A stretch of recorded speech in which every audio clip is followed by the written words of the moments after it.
So the other day I was at a barbecue with my wife. We were having some friends over, and a guy just out of the blue said, well, you know, Shane, in about 5 years I want you to help me out to buy a house. And of course, my immediate, because I can't turn this off, why 5 years? Well, you know, 2 years ago I just had a foreclosure. Oh, okay. And it stays on your credit report for 7 years, so I can't buy a house for another 5 years. That's not the case. And one of the reasons I bring up this story is I want you to find misconceptions in your business. And this is one. People think because they had a foreclosure or they had a short sale on their credit, and because it stays on there for 7 years, you can't afford to buy a house. The bankers won't let you. Now, a lot of people are shocked when they find out that I have personally had a foreclosure. I've personally had a short sale. If you know anything about me, you know that I owned a mortgage company when mortgages died. Meaning in 2007, my main income was from mortgages. It died. I couldn't afford the house I was living in, so I had a foreclosure. Just a couple of years ago, I bought another house. It takes time. It's not instantaneous, but it's darn sure not 7 years. So in your business, find a misconception, expose it, and I guarantee you'll find some hidden potential and probably some hidden sales. So I explained it to him, and I told him we've helped hundreds of people work through this, that he doesn't have to wait 5 years, and we decided we'd catch up for breakfast the next morning and talk about the program. So I took another sip of my drink, and it wasn't water at the time. And Christy asked me how the market is. So Shane, how's the market? Let me explain. When you ask a seasoned professional how the market is, that's like asking a chef how food is. You can't just say, how's food? That makes no sense. So I said, I don't know. And of course, that always gives a bunch of people a look. What? You don't know? You're the professional. I don't know. Are you buying? Are you selling? Are you leasing? Is it commercial? Is it residential? What is it? How's food? Oh, well, yeah, no, I'm buying and it's residential. Great. So now we've narrowed it down to how's edible food. I haven't got to the point where I need to get you to yet. And I'll kind of give you the example. A lot of times I tell my clients I have different sets of glasses that I wear for the different buyers. The first buyer, Christy, who had asked the question, she was the one that said, how's the market? I knew what she meant. She was looking for a home. She wanted a place to live. That's one set of sunglasses.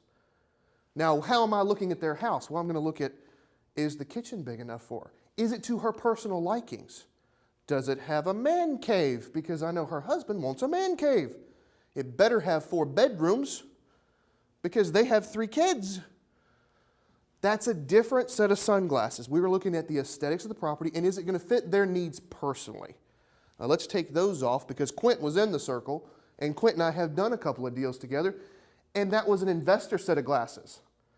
Now an investor set of glasses actually has 2 aspects to it. One could be for cash flow, which is investing truly in real estate, meaning I buy a property, it rents out for enough to cover the cash every month. So my outgo is covered, and I put money in my pocket every month. That's investing for cash flow. We've all heard of the other one, which is called trading. We've seen the shows, flip this house, flip this Camaro, whatever we're flipping. That's to find a product, put some money in it, sell it for a profit. That's a trade. That's a real estate trade. That's not really investing. And I'm going to kind of shock you here a little bit because every time I talk about investing, people go, well, what about appreciation? Appreciation in real estate is a bonus. Wait, what? Yeah, appreciation in real estate is a bonus. If you invest in real estate for the cash flow only and you get some appreciation, great. But what happened in the crash? Everybody was investing for appreciation only. I don't care if I lose $200 a month and they wind up losing the house because it depreciated. So that's the investor sunglasses that I have. You know, there's a third, believe it or not, and it's kind of a hybrid. It's what we call the vacation buyers. These are the folks that have a little bit of money. They want a vacation home, but they want tenants to rent it out when they're not using it to pay for it.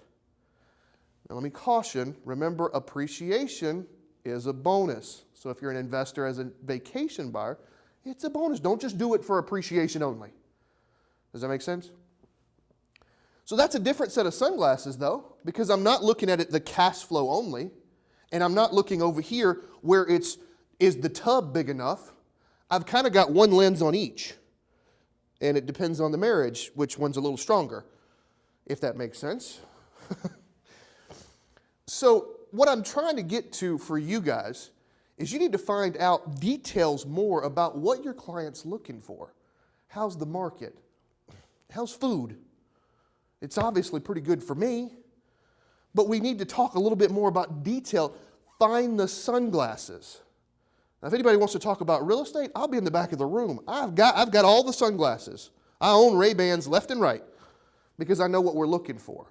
But I want you to go away from today thinking about what type of sunglasses can I come up with to better help my client.